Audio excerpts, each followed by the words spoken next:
Hey guys, welcome to another Monday morning update video with Steffani. Stephanie, Rozella, All right.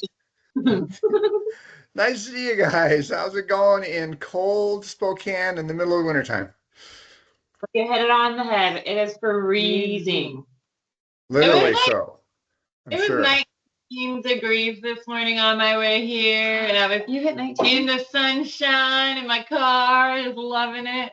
We hit 9 degrees at my house this morning, so Well, that was like by 9:30 on my way here already at Okay. 19. Did you well, we say were 9 degrees, Stephanie? I did when I got up this morning Wow. to start the fire at about 4 o'clock this morning. A little Goodness cold. me. Whoa, Mm-hmm. baby.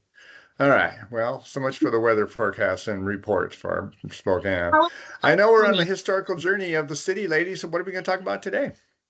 All right, so today we are going to talk about Spokane's first real neighborhood, which is Brown's Addition. Yep. I have been looking forward to this conversation because I've heard you guys say Brown's Edition so many times, and I know it's got a lot of history there. So where do we go?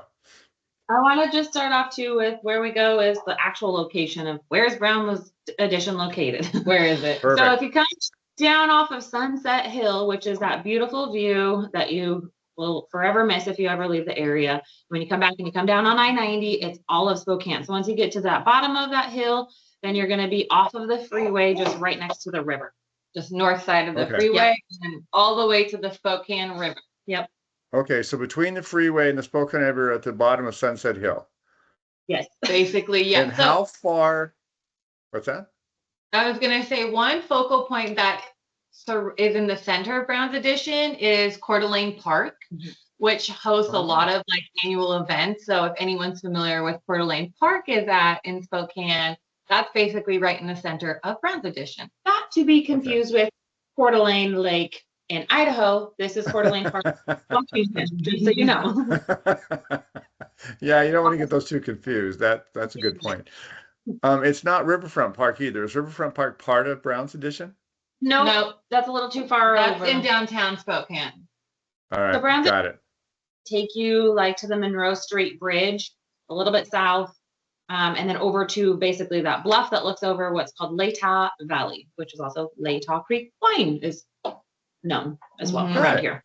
Okay. Yeah, So not that's bad. where it's at. Yep. How did it form? Give us some history about Brown's Edition. So Brown's Addition started in 1878. Can you believe it? It's that old. 1878. Mr. Brown moved on over here and he bought 120 acres from Mr. Cannon. And between the two of them, they created Brown's Addition and it used to be Cannon Addition. We've kind of shortened it for the most part down to just Brown's Edition, what us locals call it. But originally, those two came together and created it together with 120 acres. I don't know if that's very fair for Mr. Cannon, just saying, okay? It sounded like he got there first.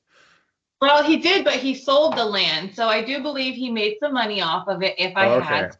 All right, I feel better. Thanks, Rozella. Mr. Brown came over here from Portland. He was into a lot of different things, as most people. But the thing that a lot of people came here for was the river, the railroad, and mining is the main draw. Um, so, anyways, that is the reason why most of the wealthy people came to Brown's Addition, which became our first wealthy neighborhood in the Spokane area. Spokane Falls is what it used to be called, so not just Spokane area. And it makes sense because there's a lot of really awesome prehistorical mansions that have been utilized now as multi-use properties because they've been converted into Oh, fourplexes, sixplexes, all sorts of cool things have basically come from Brown's Addition. So what used to be the wealthy, affluent, highly, sought after homes have now become a little bit more affordable in the sense if you want to buy like a condo. But they also still do sell the actual mansions themselves, which there is a really super cool one on the market currently. Before you tell oh, us about one fun fact, the reason why these mansions got subdivided down in the 1920s when our economy started crashing and the depression started happening, Mr. Brown noticed a need for low-income housing, and these mansions at that point, the original builders had either started passing away, moving away, so they started subdividing the mansions down actually in the early 1920s to create a need, a place for this low-income housing. Which actually kind of bit them in the butt because close into the late 70s, Brown's Addition became very ran down. Drug use became very rampant. Crime started to rise because of this low income housing that was there. It just kind of sometimes comes with the territory. And then I believe in 1976, Brown's Addition became a historical area and registered. And that's when the Spokane city said, okay, it's a historical area. We're going to start cleaning this up a bit. And the revival happened. And then the revival happened in the 70s. So a community that was built by the wealthy then kind of became our not so wealthy community. But those mansions and the buildings have been left behind, and they kind of tell their story with how they are subdivided down, and some of them aren't, and that sort of thing. And I would say we're back on track now for making it a really fun, desirable area to reside. There's a lot of fun little things that are within walking distance, including like museums, coffee shops, restaurants, stuff like that. And the mansion that I was referring to is a 6-bedroom, 5-bathroom for $1.175 billion. Ooh, Very nice. Tell me about this mansion. So, yeah, tell us about that, baby. It's so cool. All of your original charm and characteristics are, boasting throughout the house. All the natural woodwork, the insets. It looks over the bluff, like I was referring to, over the Latah Valley, which is super cool. Obviously, that price point is going to be reflecting of what it could be turned into. So like that particular one used to be a 4-plex that they converted it back into a single living home. Oh, that is cool. Right now is just one single person living there. And then they also have utilized it as a VRBO as it sits, because again, we have a lot of things that draw people here year round. And sometimes it's kind of fun to pay for a unique staying experience. On the lowest end of our active listings, though, that's coming in at $300,000, technically $299, but that's going to be a 2-bedroom, 1-bathroom condo that is in a old building that has been converted into multi-units as well. So you'll see a various range of different property types that are actually available. There's only 9 in all of the Brown's Addition neighborhood that are actually active right now. And that home was built in 1901. Ooh. Also, fun fact, a couple of the mansions. Sorry, I'm step out for a second. Just got some stuff to say.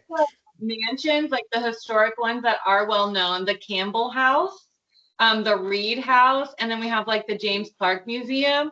The James Clark Museum was built in 1896, which is super cool. Then the Reed House was built in 1900 even. So the Clark House was built by a surgeon. So he wasn't even a miner in the railroad, but the Reed House was built by a miner. So it just goes to show you that not all the mansions were built just because of the railroad and the miners, that our hospitals actually started bringing a draw to the wealthy. And we did have a little niche and a little community for surgeons and doctors in that area also. Got it. Cool. That's a fun we'll explore up on the hill later on. Where the surgeons on the South Hill do that one next. I'm looking forward to that too. What a diverse little area this is. Oh, that's pretty interesting. Yeah, Spokane.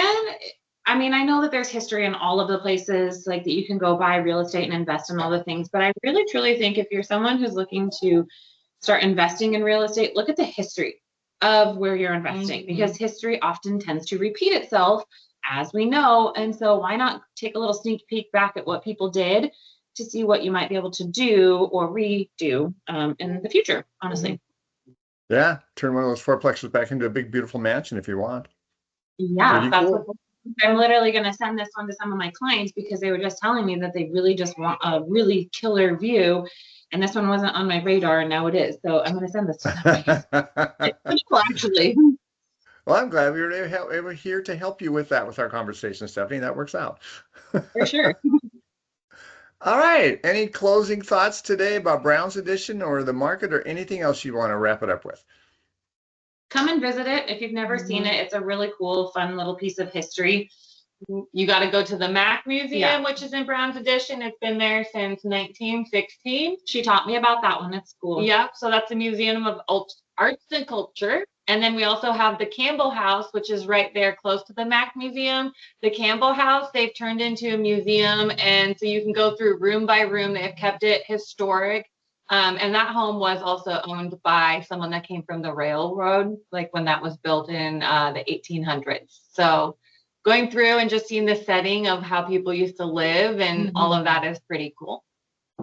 You guys are giving me an idea here. This summer, when I'm in Spokane and you're here, you guys will have to do a walkthrough tour, and we'll do a video at the same time of all these different areas. Because I've never been to any of those museums. That would be really fun. Oh, really? Yeah, they're super cool. You'll have to do it. We used to do tours as kids in elementary school to the Campbell House for like a outing. They would take us there and do it. I think they called those field trips. Oh, yeah. I forgot what I was. Good point. All right. Steffani Rozella, Spokane, Washington, Browns Point in this particular case. Thanks so much today, guys. It was really fun. I enjoyed it as always. It was good. Yes. And until next time. Ciao. Talk to you later. Bye.